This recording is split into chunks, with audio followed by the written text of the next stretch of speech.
잠깐 기도하겠습니다.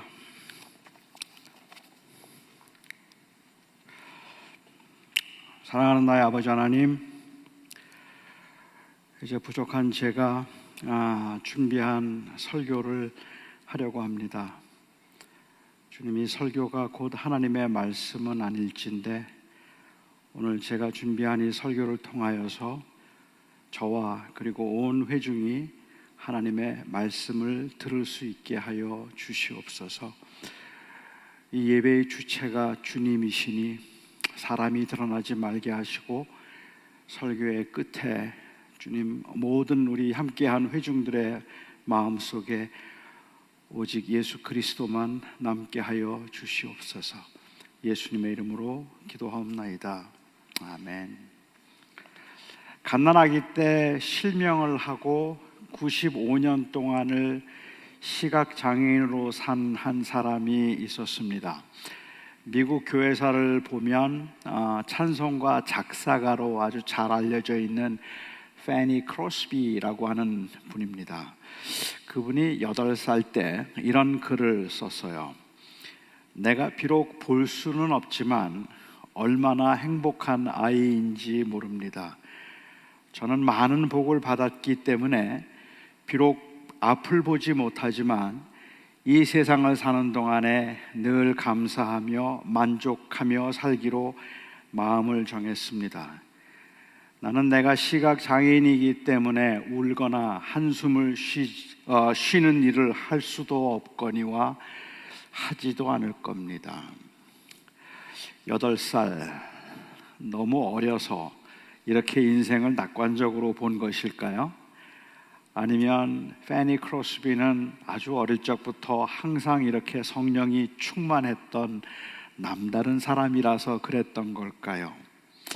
항상 감사하며 만족하고 살기에는 세상의 풍파가 얼마나 험한지 몰라서 앞으로 장애인으로 살아갈 그 많은 날 동안에 흘려야 할 눈물과 슬픔이 기쁨보다는 훨씬 더 클 텐데 그 인생을 너무 쉽게 보아서 이런 고백을 한 걸까요? 그가 53세가 되었을 때 이런 찬송시를 썼습니다. 우리 찬송가는 288장인데요. 예수를 나의 구주 삼고 성령과 피로써 거듭나니 이 세상에서 내 영혼이 하늘의 영광 누리도다. 주 안의 기쁨 누림으로 마음의 풍랑이 잔잔하니 세상과 나는 간 것 없고 구속한 주만 보이도다.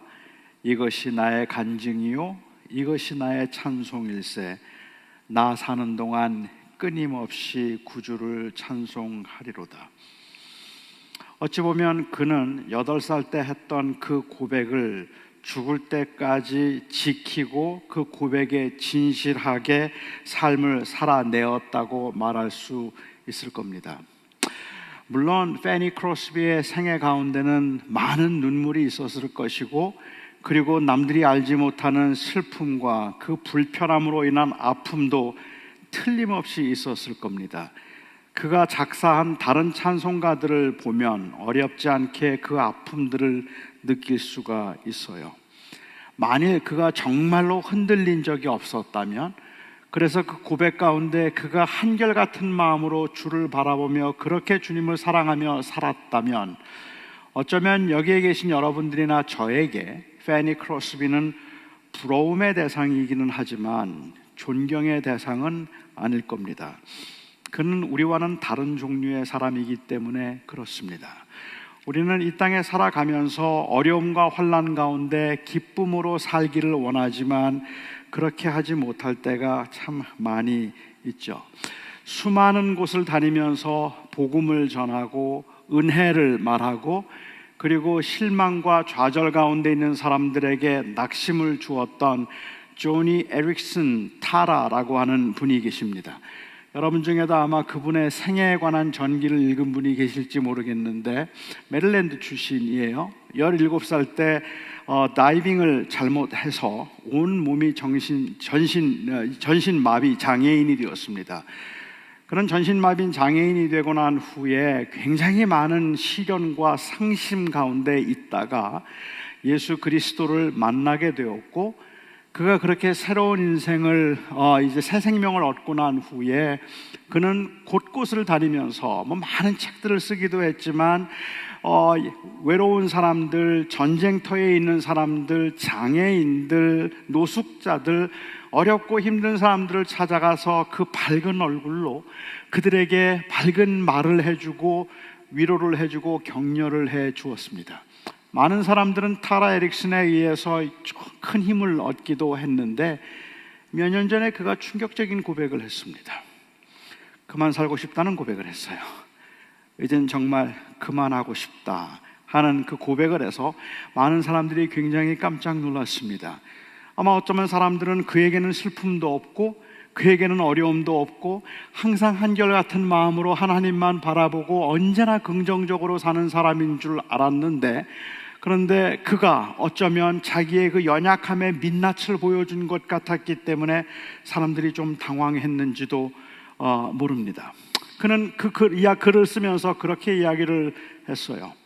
한번 외출을 했다가 집에 들어오면 옷을 갈아입고 얼굴을 씻고 그리고 침대에 눕는 데까지 4시간이 걸린답니다. 그 긴 4시간 동안 자기 혼자 할 수 있는 건 아무것도 없고 옆에 사람이 도와주어서 그 일을 하고 누워야 되는데, 어쩌다가 몸에 열이라도 나면, 자주 열이 난다 그래요. 그 몸에 열이라도 나면 그 열을 식히기 위해서 그 집에서 함께 거하는 그 내니 한 분이 옷을 다 벗기고 그리고 이 수건으로 이제 몸을 닦아주는데, 아무것도 하지 못한 채 그냥 벌거벗은 몸으로 그 앞에 누워있는 자신의 모습에 수치심, 좌절 느낄 때가 너무 많았다 그래요. 그래서 그러한 그 불편함과 그리고 그로 인한 상실됨이 너무 싫어서 이제 그만 살고 싶다라고 그렇게 고백을 했던 겁니다. 하지만 그의 고백은 사실은 무기력함에 대한 토로가 아니고, 그동안 자기는 사람들을 기만하며 가식적인 삶을 살았다는 그 고백을 하고 있는 것이 아니라, 몸부림치면서 살고 있기는 하지만 그럼에도 내가 처한 상황과 그 삶의 현장은 너무 버거웠다 하는 이야기를 하고 있는 거죠. 믿음으로 살려고 애를 썼는데 그런데 사실은 너무 힘들어 하는 그 고백을 한 것이라서 어쩌면 저와 여러분들에게는 크게 더 위로가 되는 그러한 그 고백일 수도 있겠다는 생각이 듭니다. 2년 전에 제가 설교를 이곳에 와서 하면서도 잠깐 나누었습니다마는, 저도 생후 8개월 때부터 소아마비 장애인이 되었으니까 저는 평생 장애인으로 살았습니다. 그러다 대학교 2학년 때 어떤 한 집회에서 이 장애를 통해서 하나님은 저의 그 강함이 되어 주신다는 음성을 들었어요. 제가 너무 약함 가운데 하나님 앞에 다리 좀 고쳐달라고 4년을 쉬지 않고 매일마다 기도를 했는데, 하나님께서 그 기도의 끝에 저에게 깨닫게 해주신 것은 안 고쳐주겠다는 거예요. 난 널 강하게 하지 않을 거야. 하지만 내 강함이 되어줄 거야. 그러니까 넌 나 없이는 못 살아. 결국은 그 은혜를 깨달은 셈이죠. 그리고 난 다음부터 저는 장애 때문에 불행하다고 생각하기보단 오히려 하나님을 의지하게 만드는 수단이라고 생각을 했어요. 그래서 장애에 대해서 불행하다고 생각하지도 않고 장애의 문제가 해결이 되었는데, 여전히 남아있는 장애의 불편은 만만치가 않습니다. 때로는 이 불편함 때문에 낙심이 되기도 하고, 때로는 그 불편함 때문에 이제 좀 그만했으면 좋겠다는 그런 좌절의 마음이 생기기도 한다는 말이죠. 사람들이 가난해서 불행하다고 생각하지 않고 몸이 병약해서 불행하다고 생각하지는 않지만, 가난이 가져다주는 불편함은 생각보다는 큽니다. 그 가난이 가져다주는 그 불편함은 녹록한 것이 아니라서 많은 사람들을 좌절하게 만들기도 하고 낙심하게 만들기도 하겠죠. 시련과 고난이 이 세상에는 있기는 하지만 하나님의 사람들은 그 시련과 고난 가운데도 낙심하지 않고 항상 감사하며 믿음으로 살아내고 싶어 합니다. 그런데 그렇게 믿음으로 하나님께 감사하며 늘 만족하고 살자고 다짐하고 애쓰면 애쓸수록 낙심하게 되고, 그렇게 애쓴 많은 사람들은 결국은 죄책감과 그리고 또한 동시에 무기력함, 아니면 항상 목마름이 있습니다. 그렇게 살지 못하니까 하려고 하는데, 하고 싶은데 잘 안 되기 때문에 그렇습니다. 마치 첫사랑을 대한 것처럼 항상 설렘과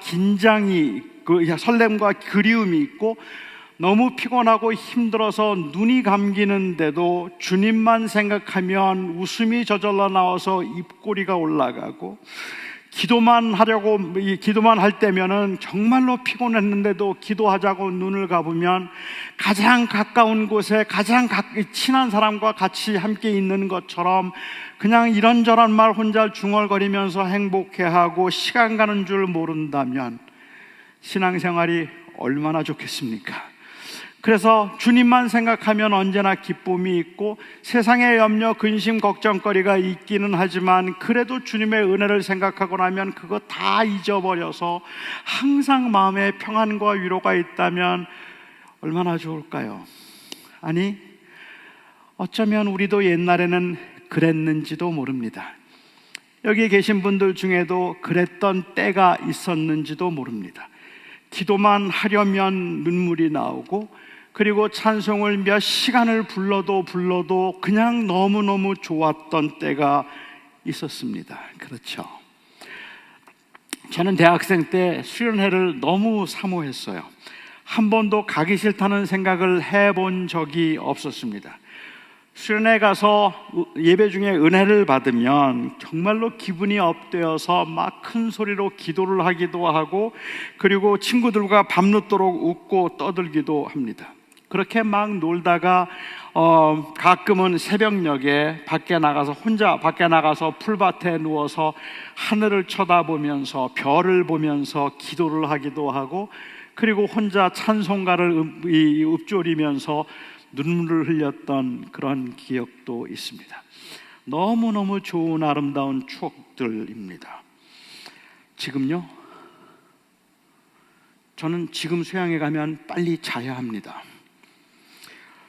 집회 다 끝났는데 은혜 받았다고 기도회 하자는 청년들이 저는 제일 무섭습니다. 그냥 은혜 다 받았으면 조용히 들어가서 자지 뭘 또 기도회를 하는가 하는 생각이 들기도 하고, 그래 봐야 시간 지나면 그거 다 별거 아니야 라는 생각이 은연중에 제 안에 있기도 해요. 이제는 정말로 노련해졌다 싶을 만큼이나 교회 생활, 신앙생활에 아주 익숙해졌는데, 그만큼 제가 성숙해졌다기보다는 오히려 그만큼 제 마음이 더 굳어진 것 같아서 문득 제 자신의 모습에 겁이 나기도 합니다.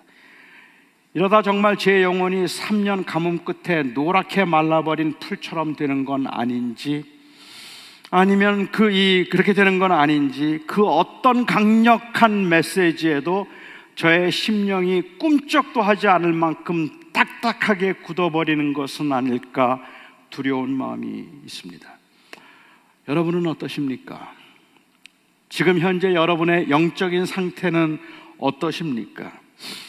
저는 단순히 첫사랑의 감정이나 아니면 처음 믿었을 때의 열심을 회복하자는 말씀을 드리고 있는 게 아닙니다. 사람이 경험했던 감정이나 아니면 사람이 과거에 했던 그 열심을 다시 회복한다는 것은 별로 가능한 일도 아니겠거니와, 다시 회복한다 할지라도 똑같은 경험을 느낄 수 없을 것이라는 것쯤은 저도 압니다.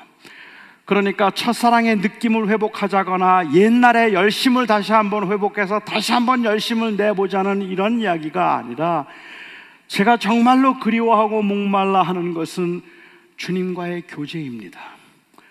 정말로 친밀한 교제 가운데 주님과 더 가까이 있고 싶고, 그리고 주님을 더 누리고 싶은 마음이 있습니다. 그런데 왜 이렇게 말라가기만 하는 걸까요? 왜 자꾸만 제 마음이 굳어져 가고 있다는 생각이 들까요? 여러 가지 이유가 있을 겁니다. 너무 세상적인 것에 제 마음이 빼앗겨서일 수도 있겠고, 아니면 종교적인 여러 가지 많은 일들을 하면서 제가 본질을 놓쳤기 때문일 수도 있겠고, 제 처지와 형편에 눌려서 그 너머에 있는 하나님을 지금 바라볼 수 없기 때문일 수도 있겠고, 그동안 교회 생활을 하고 그리고 목회를 하면서 어줍지 않게 알게 된 것을 마치 다 아는 것처럼 생각하는 교만함도 제 안에 있음을 저는 부인하지 않습니다. 그런데 이런 여러 가지 이유들이 다 복합적이겠지만 저의 영적인 침체를 가능하게 만든 또 다른 하나의 이유가 있다면 제가 생각하기에는 나르시시즘이에요.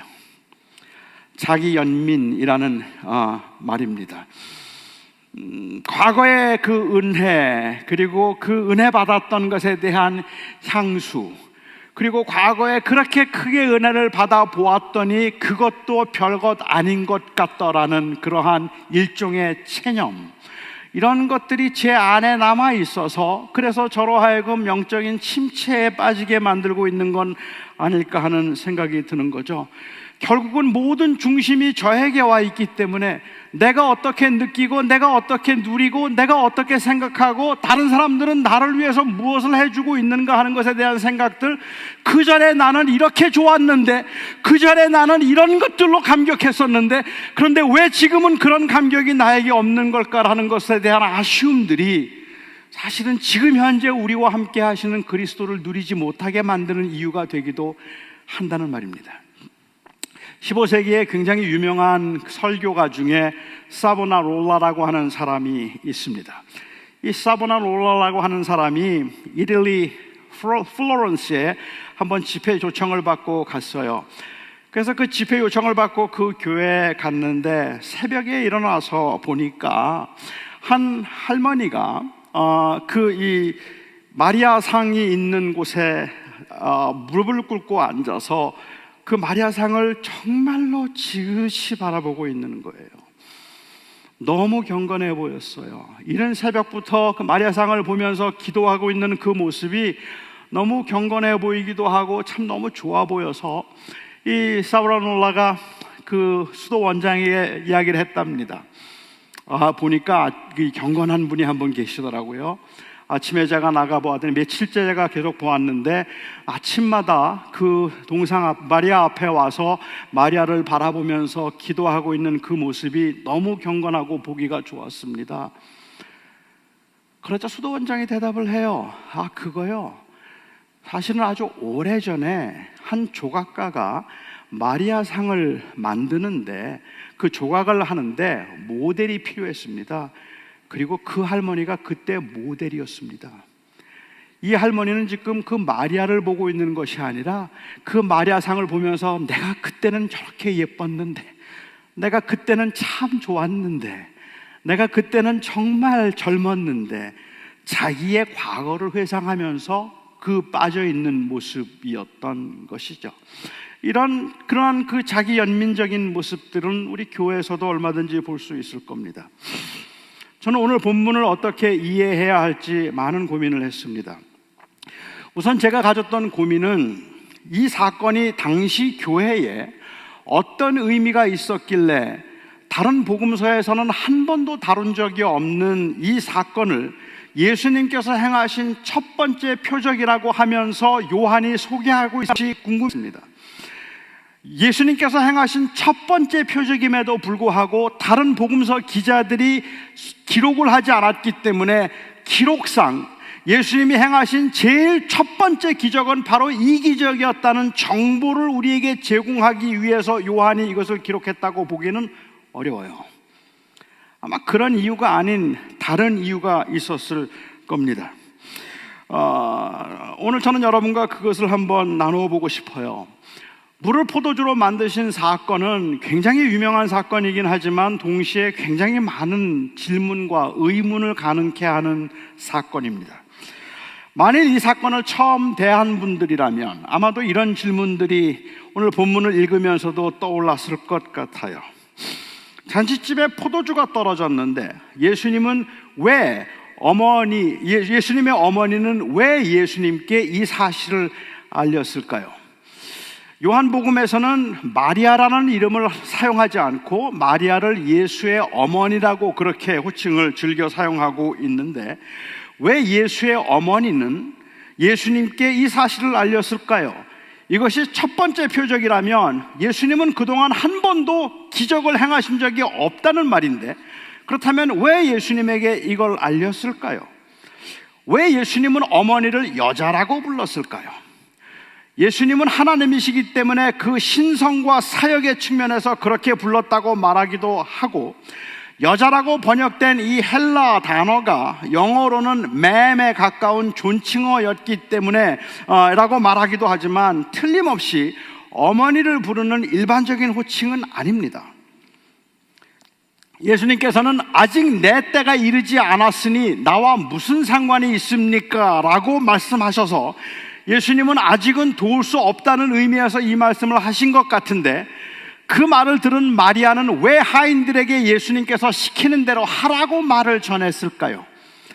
아직 내 때가 이르지 않았으니 라고 말씀하신 주님, 아무것도 하지 않을 것처럼 말씀하시고는 왜 돌 항아리에 물을 채우라고 말씀을 하셨을까요? 이건 말고도 중요하지는 않지만 궁금한 질문들도 있습니다. 마리아도 가나 혼인잔치에 초대받아간 손님인 것 같은데, 그 집에 포도주가 떨어진 걸 마리아가 어떻게 알았을까?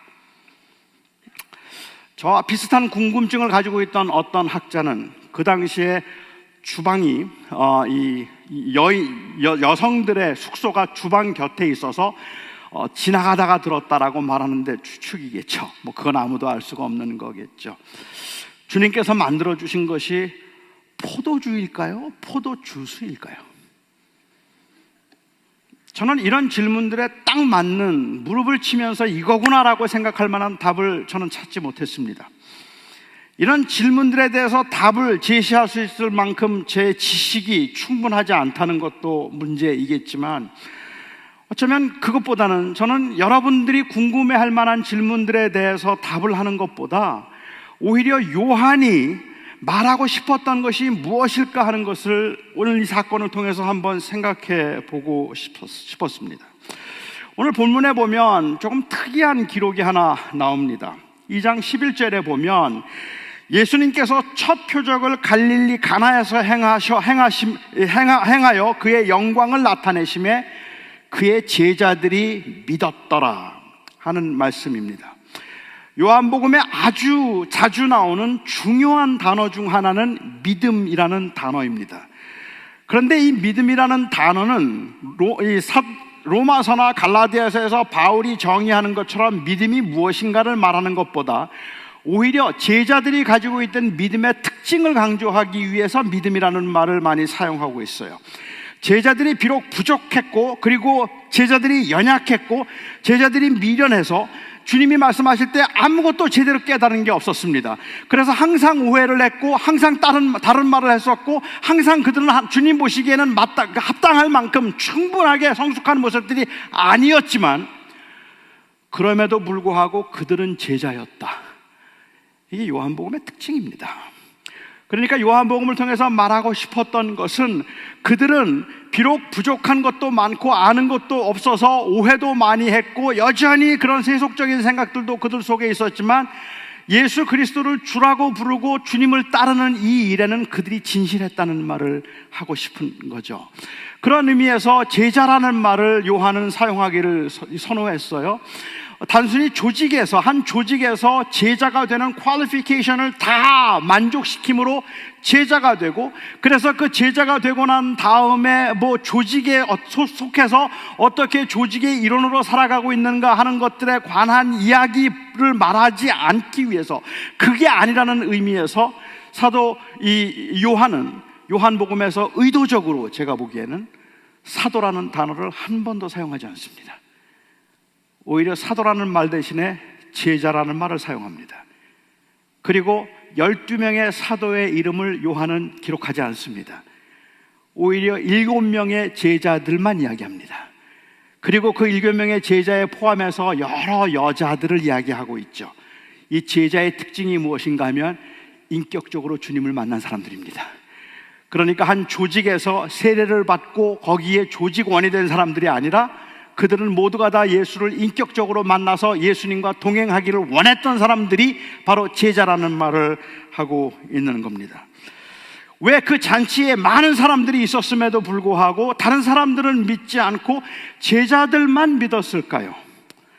맹인의 눈을 뜨게 하고 농아의 귀를 여는 건 굉장히 엄청난 기적이면 틀림이 없지만 물을 포도주로 만드는 이 기적만큼이나 사람들에게 충격을 줄 수 있는 기적은 없다고 저는 생각합니다. 그게 단순히 눈속임이나 마술이 아니라면 말입니다. 저는 사실 마술을 볼 때마다 신기합니다. 마술 보는 걸 너무 좋아해요. 손수건이 장미꽃이 되는 것, 아무것도 없던 모자에서 비둘기가 나오는 것, 정말로 엄청난 마술 아닙니까? 그런데 그 마술을 보고 손수건이 이 장미꽃이 되고 아무것도 없던 모자에서 비둘기가 튀어나오는 것을 보면 사람들은 놀라고 와라고 와하고 놀라지만 사실은 아무도 저게 어떻게 바뀌었지? 라고 묻는 사람은 없습니다. 대부분의 사람들은 언제 바꿨지? 라고 물어요. 그건 절대로 바뀐 게 아니라 속인 거라고 알고 있기 때문에 그렇습니다. 그게 바뀐 게 아니라 눈속임을 했다는 걸 알기 때문에 그런데 만일 정말로 그런 능력이 있어서 물을 포도주로 바꿀 수 있다면 그 분자를 구성하는 원자가 다 다른데도 불구하고 그것이 다른 물질로 바뀔 수 있다는 것은 새 창조를 의미할 텐데 이 일을 제자들만 믿었습니다. 다른 사람들 몰라서 안 믿었을 겁니다. 그냥 술 맛이 너무 좋다고들 취해 있었을 겁니다. 하인들 알았지만 어안이 벙벙했을 겁니다. 어떻게 이게 가능하지라고 묻지 않고 언제 바꿨지? 하고 생각했을 겁니다. 그러니까 그들에게도 그렇게 충격적인 사건은 아니었어요. 요한복음에서는 표적을 행하시면 그 표적을 통해서 예수님이 메시아이신 것을 항상 증명했습니다. 오병이어의 기적을 베푸신 이후에 예수님은 생명의 떡이라고 말씀하셨고 시각장애인의 눈을 뜨게 하신 후에 예수님께서는 바로 세상의 빛이라고 말씀을 하셨습니다. 나사로를 살리신 다음에 예수님은 부활이요 생명이라고 말씀을 하셔서 예수님은 표적을 행하실 때마다 예수님이 누구인가를 보여주셨는데 이 표적에서는 예수님이 누구인가가 나타나지 않습니다. 그리고 제자들이 믿었다는 이야기만 나옵니다. 제가 생각할 때 그 이유는 바로 이 사건이 있기 전 1장에서 기록되어 있는 바로 이전에 기록되어 있는 세례 요한의 증언 때문입니다.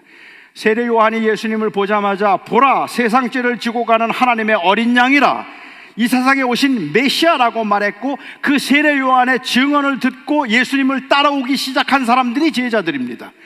그러니까는 세례 요한의 증언을 따라서 증언을 듣고 그래서 예수님을 따르기 시작했던 사람들이 예수님이 세례 요한이 증거했던 대로 정말로 메시아이구나 하는 것을 보았던 첫 번째 표적이 바로 이 기적이라는 말입니다.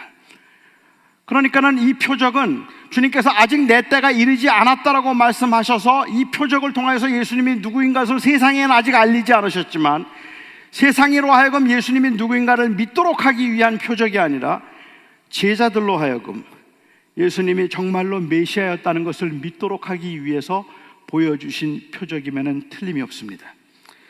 예수님을 메시아로 믿고 따르기로 했던 그들에게 주님께서 보여주신 물을 포도주로 만드시는 이 기적은 그러니까 단순히 물을 포도주로 만드시는 능력을 말하고 있는 것이 아니라 세례 요한의 증언대로 시력을 가난한 자에게 그 풍요로움을 먹을 것을 그리고 또한 갇힌 자에게 해방을 주시는 메시아적 사건인 겁니다.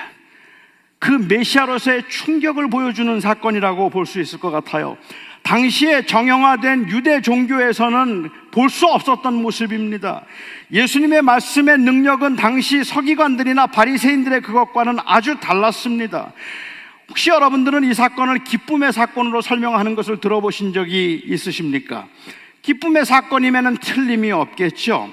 이 사건의 배경이 결혼식이라는 것도 그렇고 예수님께서 그 잔치 자리에 참석하셨다는 것도 그렇고 그리고 또한 예수님께서 그 제자들의 흥을 돋우기 위해서 최상의 포도주를 제공해 주셨다는 것을 보아도 주님께서는 우리가 그 잔치에서 즐기고 누리는 것을 전혀 부담스럽게 여기지 아니하시고 오히려 좋아하신다는, 그래서 그 잔치의 기쁨에 관한 이야기들을 아마 여러분도 많이 들어보셨을 거라고 생각합니다.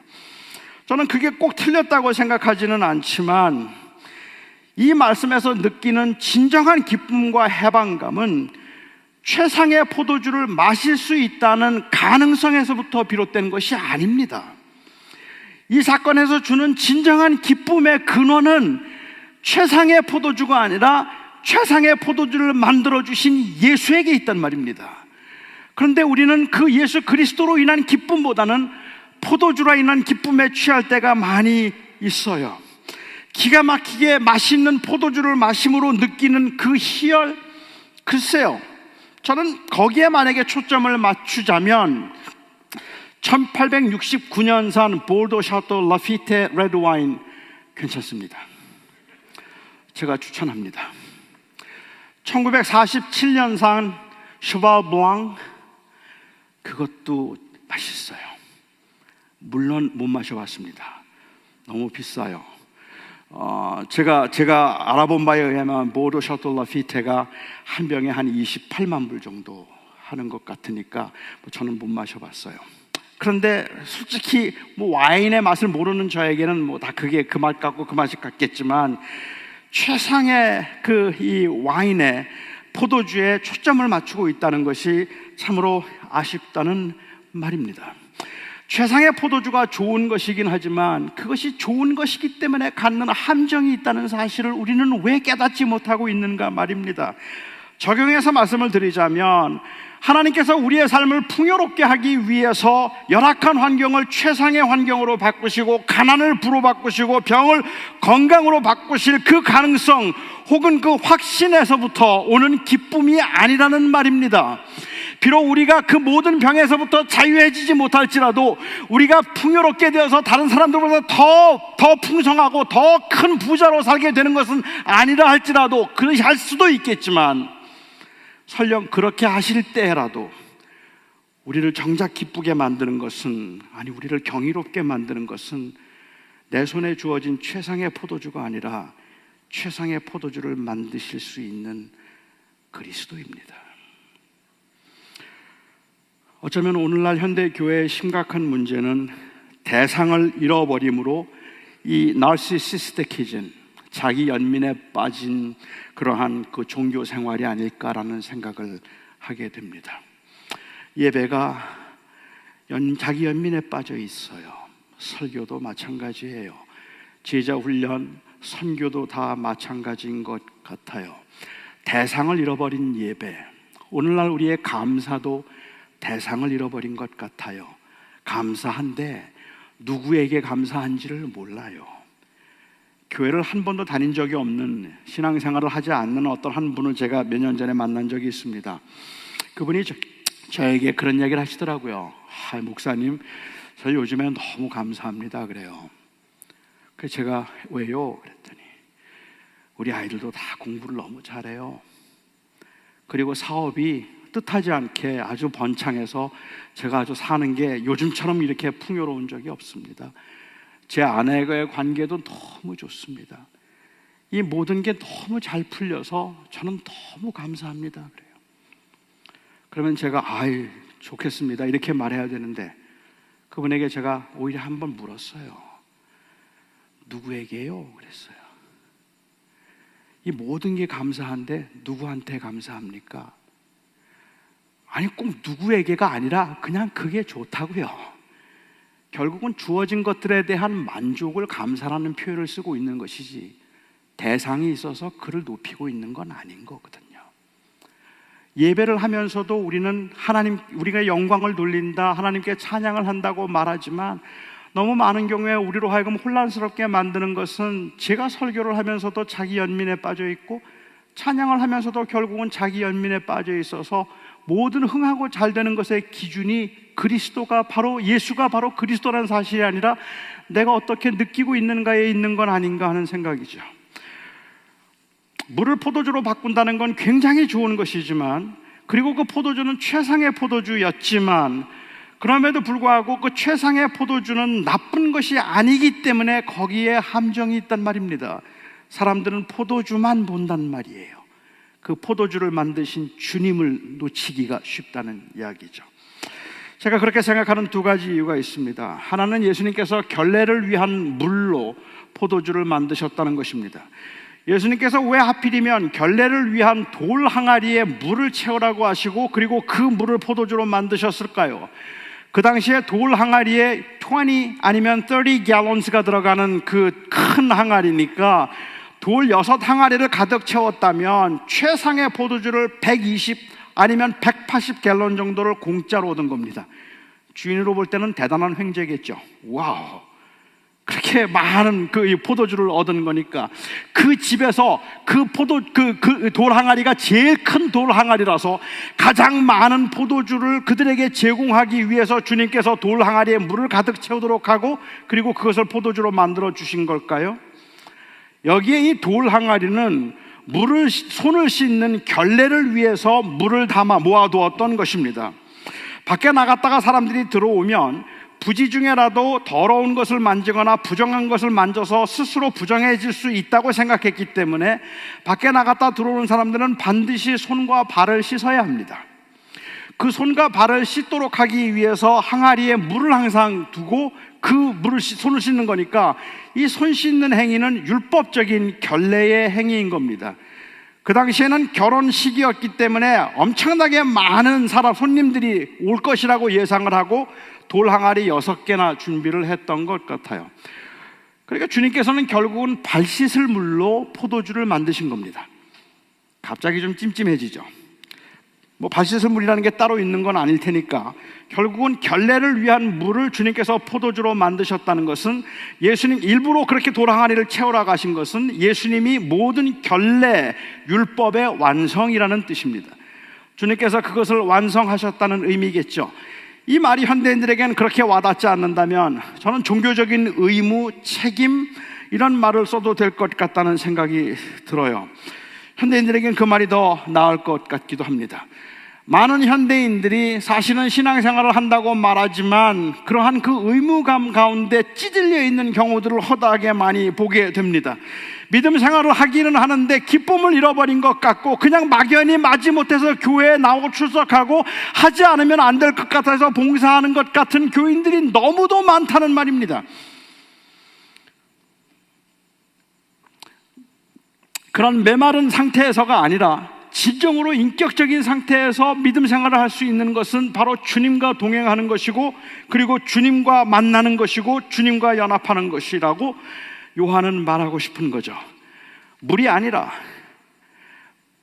물에서 바뀐 포도주가 아니라 바로 물을 포도주로 바꾸신 예수를 주목하라고 말하고 있는 겁니다.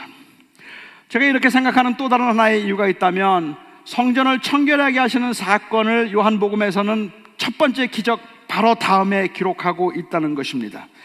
다른 복음서를 보면 예수님의 사역 말기에 성전을 청결하게 하신 사건이 기록되어 있는데 유독 요한복음에서만 예수님의 사역 초기에 특별히 물을 포도주로 바꾸신 사건 바로 직후에 이 성전을 청결하게 하신 사건이 기록되어 있습니다. 그런데 여기 아주 재미있는 기록이 하나 나옵니다. 예수님께서 성전에서 장사하는 사람들을 다 내쫓으셨을 때 그때 유대인들이 예수님을 찾아와서 이런 질문을 합니다. 당신이 선지자요 메시아라는 표적이 있습니까? 당신이 선지자요 메시아라는 표적이 있습니까? 주님께서 첫 번째 표적을 행하시고 난 후에 성전에서 그 유대인들이 예수님에게 표적을 요구하고 있는 겁니다. 그때 예수님께서 그들에게 이걸 성전을 헐라 내가 사흘 동안에 다시 일으키겠다고 말씀하셨고 그 성전은 곧 예수 그리스도의 몸을 의미해서 예수님께서는 그 사건을 통하여서 예수님이 이제 죽임을 당하시고 사흘 만에 부활하심으로 하나님의 말씀하셨던 성전의 원래의 의미 Emmanuel, God with us 하나님이 우리의 하나님이 되시고 그 또한 우리가 하나님의 백성이 되어서 하나님이 언제나 우리 가운데 거하신다는 그 성전의 완성이 될 것임을 말씀해 주신 것이죠. 그래서 이 사건은 첫 번째 표적 예수 그리스도가 메시아라는 사실을 증명하기 위한 사건으로 성전을 청결하게 하신 사건을 요한은 미리 다루고 있는 것을 볼 수가 있습니다. 물을 포도주로 만드신 이 표적은 바로 부활을 통해서 확실하게 나타나게 될 메시아의 첫 번째 표적입니다. 진정한 자유, 기쁨은 종교적인 행위나 의무에서부터 비롯되는 것이 아니라 부활하신 예수 그리스도에게 있습니다. 그것들이 틀렸다는 게 아니라 종교적인 의무는 필요 없고 예배가 필요 없다는 이야기를 하고 있는 것이 아니라 그것들조차도 그리스도를 드러내는 데 목적이 있어야 된다는 말입니다. 설교가 필요 없다는 얘기가 아니에요. 좋은 설교는 최상의 포도주와 같을 수도 있어요. 좋은 것일 수도 있어요. 하지만 그 좋은 포도주가 그리스도를 드러내지 않고 포도주 맛에 취하면 우리는 제자가 아닌 겁니다. 제자들과 연회장에 있던 손님들의 차이가 뭐였을까요? 연회장에 있던 손님들은 포도주 맛에 취했어요. 그리고 좋아했어요. 제자들은 주님이 메시아인 걸 알고 좋아했어요. 그 차이잖아요. 우리가 예배를 하면서 때로는 우리가 예배를 하기도 하지만 그 예배 가운데 있어서도 어느 때는 너무 좋은 찬양이고 너무 좋은 설교인데 그것이 최상의 포도주를 의미하는 것일 뿐이라면 아마도 얼마 지나지 않아서 여러분들은 실증을 느끼게 될 겁니다. 다른 거 뭐 없어? 다른 곳엔 더 좋다던데? 그리고 우리는 그 맛을 찾아서 또 다니게 되겠죠. 그리고는 요즘 목사님 설교가 좀 달라졌어, 변했어, 옛날 같지가 않아. 찬양이 도대체 왜 이렇게 마음에 안 드는 거야? 모든 것이 결국은 나르시시스틱하게 왜 나를 좀 만족시켜주지 않는 거야? 라는 말로 귀결되게 되었다는 말입니다. 레안더 캑이라고 하는 예일대학교의 교수가 크리스천리티 투데이에 글을 한번 기고한 적이 있습니다. 오늘날 기독교가 왜 기쁨을 잃어버린 종교가 되어가는지 모르겠다. 어쩌면 하나님의 능력보다는 세상의 문제들에 더 영향을 받고 있기 때문인지도 모르고 우리가 너무 세속화되어서 마치 모든 문제들을 우리 스스로 해결할 수 있을 것처럼 그렇게 생각하기 때문일 수도 있겠다. 아니면 우리는 성경이 말하는 하나님 대신에 우리의 종교에 의해서 만들어진 지루한 하나님에 지루해졌기 때문인지도 모른다 했어요. 오늘날 교회에서 책들을 보아도 책의 제목이 예수 없는 예수교회, 예수 없는 기독교. 이게 도대체 어떻게 가능한지 모르겠지만 그게 현실이에요. 예수 없는 기독교, 예수를 말을 하고 있기는 하지만 사람들은 예수라는 말을 통해서 도메스틱에 되어 있는 예수라는 말을 통해서 자기 만족을 추구하고 있는 그러한 모습들. 그런데 여러분 아십니까? 인간의 속성상 반복되는 습관적인 행위에서 반복된 기쁨을 느끼지는 못합니다. 저는 한 2년 전까지 저희 손녀들과 같이 살았습니다. 터키 선교사로 떠나기 전에 저희 손녀들과 제가 한 2년 반 같이 살았어요. 그때 저는 제 손녀들과 노는 재미에 푹 빠져 있었고 제 손녀도 저와 노는 것을 가장 좋아했습니다. 제 손녀가 저와 노는 걸 가장 좋아했던 이유가 뭔지 아세요? 물론 제 생각에는 어린 아이도 느낄 수 있는 저의 외모에서 풍기는 매력, 그거였을 거라고 저는 생각은 하는데 그게 첫 번째 이유이지만 두 번째 이유는 제가 손녀들하고 잘 놀아주기 때문입니다. 제 아내는 체력이 안 돼서 손녀들하고 그렇게 잘 놀지 못하고 몇 번 하다가 지치는데 제 손녀가 또 해봐 하는 짓을 저는 계속해서 할 수 있습니다. 똑같은 짓인데 또 해봐 하고 제가 하면 깔깔거리고 웃어요. 그리고 난 다음에 또 해봐 그래요. 그러면 저는 또 해요. 그러면 또 웃어요. 그리고 또 해봐 그래요. 그러면 저는 또 해요.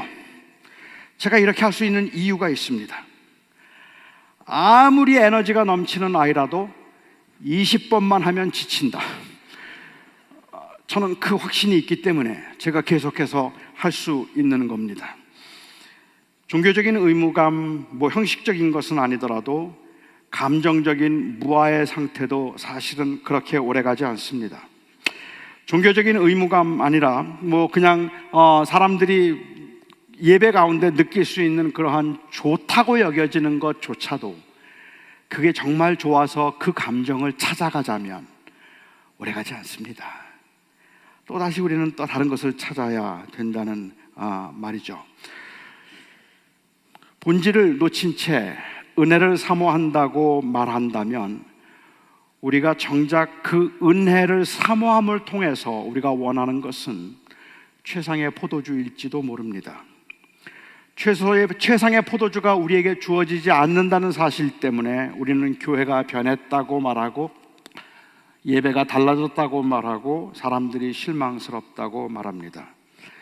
이 교회의 기쁨과 생명을 잃어가는 듯한 교회를 향하여서 예수님께서 교회를 오순절 때 교회가 세워지고 30여 년쯤 시간이 지나고 난 다음에 모든 교회가 이제는 조금 체계가 잡히고 자리가 잡혀서 모든 일들이 어느 정도는 이제는 형식화되어 가는 것 같고 조직화되어 가는 것 같은 그 당시, 그러면서 점점 기쁨을 잃어가고 모든 게 다 시시한 것처럼 여겨지는 그때에 당시 교인들에게 사도 요한이 말하고 싶었습니다.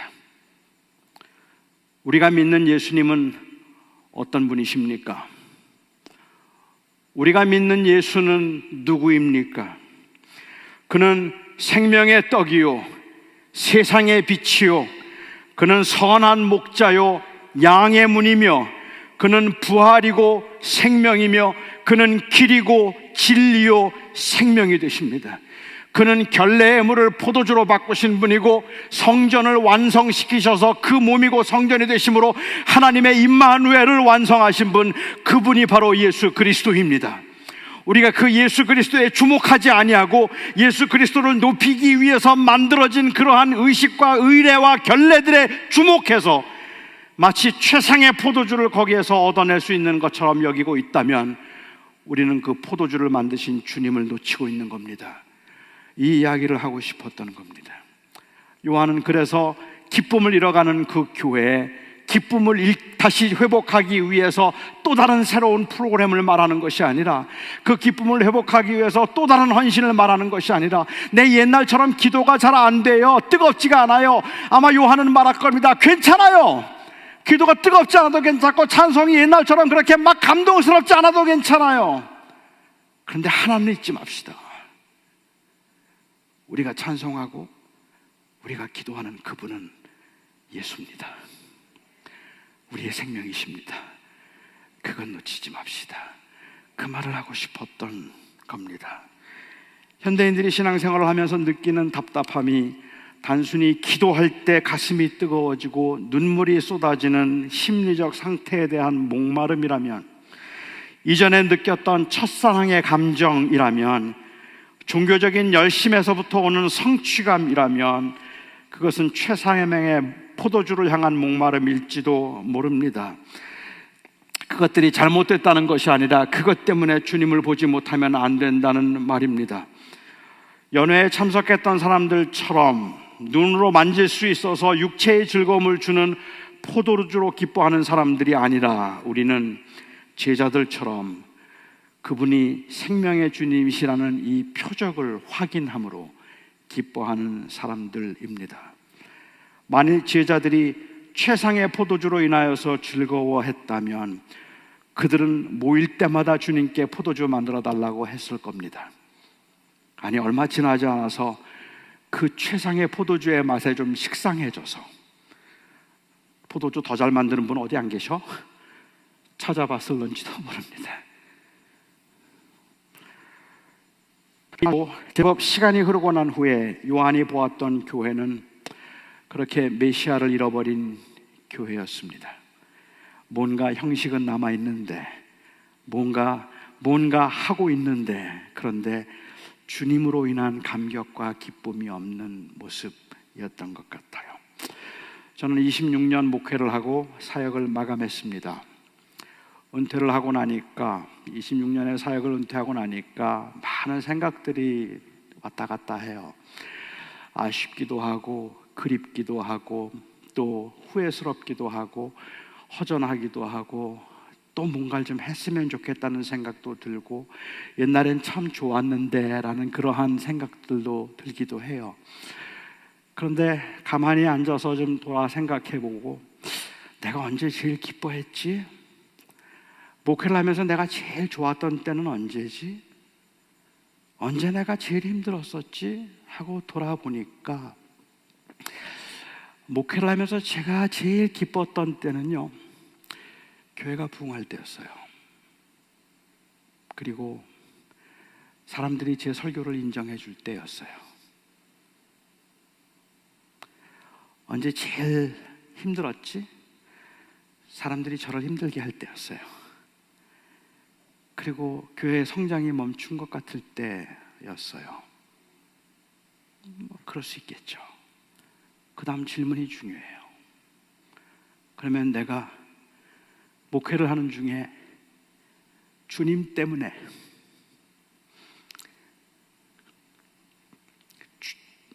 주님 때문에 내가 기뻤던 적은 몇 번이나 있었을까?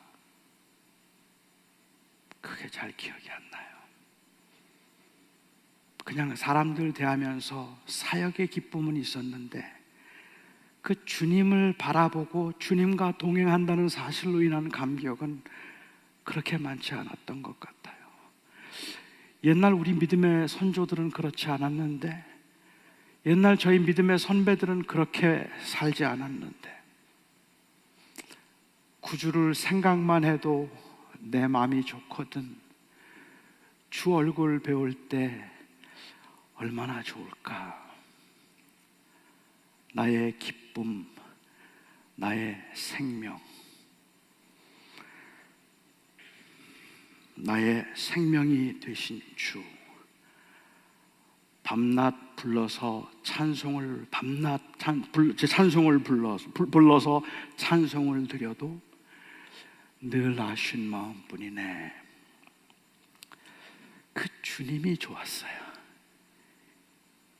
우리가 정말 회복해야 되는 건 주님일 것 같아요. 아이, 교회 예배 찬송이 왜 이래? 당연히 바꿔야죠. 설교가 왜 그래? 당연히 향상되어야죠. 하지만 그 모든 것들을 통해서 우리가 정말 보고 싶은 건 예수님입니다. 그리고 그 주님과 동행함입니다. 이 교회가 주님을 놓치지 않기를 바랍니다. 분주함 속에서, 바쁨 속에서, 그리고 다른 곳과는 더 나은 환경에서 더 많이 주어지는 더 좋은 포도주 때문에 포도주를 만드신 주님을 놓치지 않기를 바랍니다. 기도하겠습니다. 사랑하는 나의 아버지 하나님, 세상에 살면서 우리는 항상 무언가에 목말라 있습니다. 하지만 그 목마름 때문에 우리가 소유하고 있는 가장 아름다운 것을 우리는 당연시하거나 무시하는 경우들 또한 있음을 고백하지 않을 수 없습니다. 세상의 모든 사람들이 다 자기를 알아봐 달라고 자기 연민에 빠져 있는 것 같아서 우리도 꼭 그래야 할 것 같은 생각에 우리는 우리가 아니라 그리스도를 영화롭게 하는 사람들이라는 이 고백을 놓치고 살 때가 많습니다. 오늘 예배를 통해서 다시 한번 우리 모두의 마음이 우리의 생명의 근원이시며 우리의 기쁨이시고 우리의 소망이시며 물을 포도주로 바꾸신 예수 그리스도를 향하게 하여 주시옵소서. 예수님의 이름으로 기도하옵나이다. 아멘. 이 시간 우리 모두 자리에 일어나셔서 오늘 주신 말씀을 또 깊게 묵상하며 찬양하도록 하겠습니다. 주께 가까이, 주께 가까이 나를 이끌소서. 간절히 주님만을 원합니다. 채워주소서. 주의 사랑을 진정한 찬양들이 주님도 주께 가까이